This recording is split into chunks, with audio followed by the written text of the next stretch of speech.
Last na sir, bakit mo ginagawa to sir? Bakit mo ginagawa? Why are you here? Ako itong magawa niya eh. Wala lang palang magawa. Kaya ayun, nag-rally.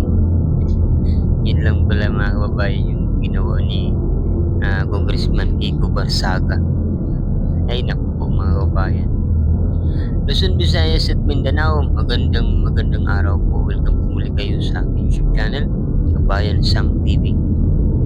At bago tayo magsimula mga kababayan, kung bago pa lang kayo sa aking YouTube channel, pwede bang paki-like ang video, paki-subscribe, paki-pindot na rin po ang notification bell para update kayo sa mga bago kong upload na video.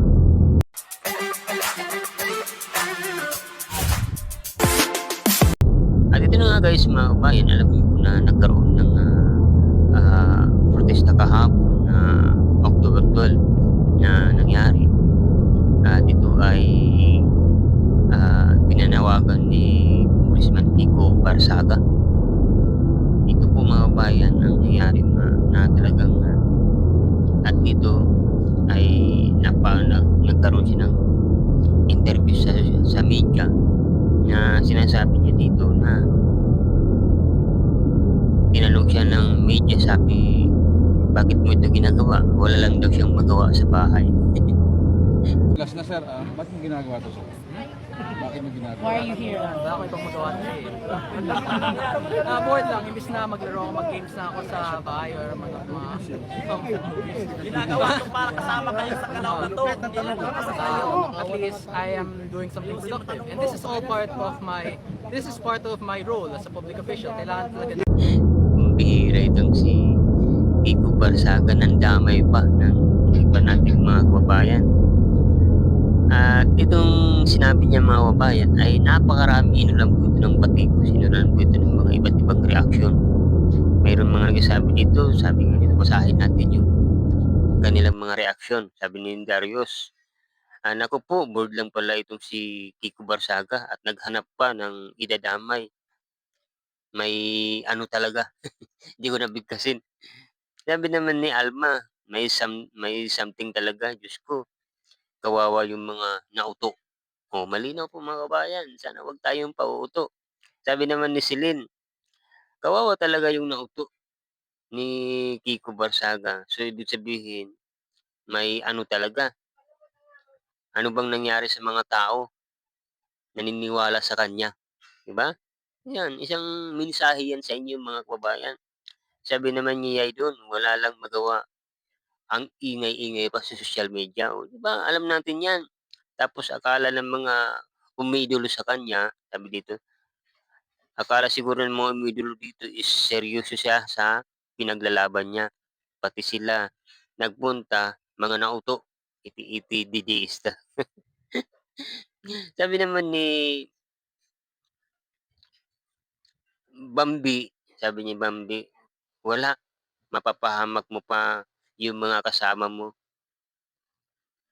Naghanap ka ng problema tapos hindi mo naman tutulungan, di ba? Mamaya na tulad dun sa nangyari noong September 21 na madaming mga nakulong, napahamak dahil sa kaguluhan, tapos iniwan sila sa ere. Iyon nangyari. Sabi naman ni Chu Apare, yang mga utoto, sinasama lang kayo para hindi siya maboard. Parang rabies pala. Sabi naman ni Chinila, didiis lang naniniwala sa kanya. Sino pa? Alam naman natin yan. Sabi naman ni Genevieve, may ano talaga, mapapahamak tuloy yung ibang kabataan. So, totoo yan mga kababayan. Dahil yung mga kabataan, yun ang unang ah, nire-recruit dito kasi yung mga kabataan madaling mahatak. Kasi yung mga kabataan ngayon parang hindi nag-iisip, ano ba yung tama, ano ba yung mali. Pagka manapahamak sila, sino mananagot dito? Yung magulang. Nasaan na ngayon? Tingnan niyo po mga kababayan nung rally noong September 21 na nagkaroon ng kaguluhan, nakulong yung mga kabataan. Anong nangyari? Nasaan sila ngayon? Iniwan sila sa ere, 'di ba? Ang kabataan talaga ang inaano ngayon mga kababayan, sila yung talagang pinupunteriya na mabilis mahatak ang kanilang kaisipan. Kaya ayun, napapasama sa kaguluhan. Sabi naman dito ni Lady Elsie, kaya nga hindi pinapansin ng pangulo kasi ganyan siya, hindi normal. Nauuto naman ang mga DDS. Siyempre, siguro loyalist na ito ng mga DDS. Sabi naman ni Ramon, dapat kinakasuhan 'yan. Siya pa nangunguna sa kaguluhan. Siya ba yung naghahatak, eh, mga kabataan na nananahimik na dahil nga sa social media, nagkakaroon sila ng galit, eh, naniniwala sa kanya at wala naman siyang pinanghahawakan na katibayan, wala naman siyang, ah, pinapakita na dokumento na talagang ganito. Ito ay katang-isip lamang niya, nilalason niya ang kaisipan ng mga kabataan. At ito ba guys, ito panonoorin natin. Bago tayo magsimula, 'di ba? Kapagka nang nag-ano nga, eh, ito nga, sabi nga, kapagka nangyari nga yung sinasabi niya, sino ang ipapalit, 'di ba? Sino ba ang ipapalit niya? Si VP Sara ba? O ano ba ang sigaw ng mga taumbayan kay VP Sara?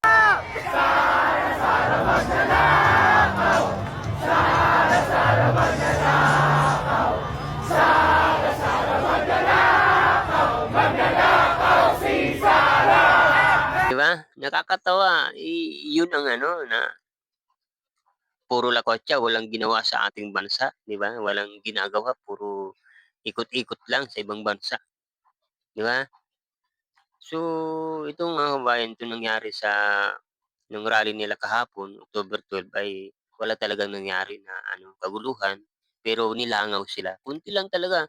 Ibig sabihin walang naniniwala na asan yung people power nila. Walang power kasi walang people, wala. At sabi nga dito, ito pa yung balita mga kababayan tungkol kay, Congressman Barsaga na ito pala ay kakasuhan ng ethics complaint dahil nga po sa kanyang inasal na habang nasa sesyon ay kumanta pa siya, 'di ba? Hindi magandang ehemplo 'yun at hindi lang doon, nangangarap din pala itong maging isang House Speaker. Magfa-file ng ethics complaint ang ilang mababatas laban kay Cavite 4th District Representative Kiko Barzaga. Para yan sa umano'y iba't ibang misbehavior o hindi tamang pag-aasal, kabilang ang pagkanta habang nagsesesyon ang Kamara at pangangampanya umano para maging House Speaker. Nakatutok si Mark Salazar. Habang nagsesesyon ng Kamara kanina, nag-iikot sa floor si Cavite 4th District Representative Kiko Barzaga. Nag-post din siya habang kumakanta at nagbitiw ng batiko sa Kamara. Kayo po na nakaupo. O sabi niya, everybody sit down.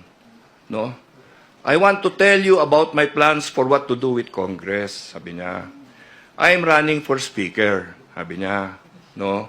Tapos lumapit siya sa sabi niya, ikaw, sabi niya, if you will join me, I will make you deputy speaker. Sabi ni Deputy Speaker Ronaldo Puno, ang pag-iikot ni Barzaga sa floor kanina ay pangangampanya para maging speaker. Gusto niya maging speaker. Iniikot niya yung mga congressman. Ako po, mga kababayan, ang taas-taas ng kaya pala ito nag-iingay sa social media dahil nga po ay mayroon pala itong, ah, pangarap, mayroon pala itong gustong abutin, 'di ba? Malay natin sa 2028 ay bigla itong tumakbong mataas na level ng, politics. Yun lang. So, mga guys, ano ba masasabi niyo dito? Ano ba ang, komento niyo dito sa ginawa ni Barsaga na hahatak sa mga kabataan, pagpo-post na mag-rally.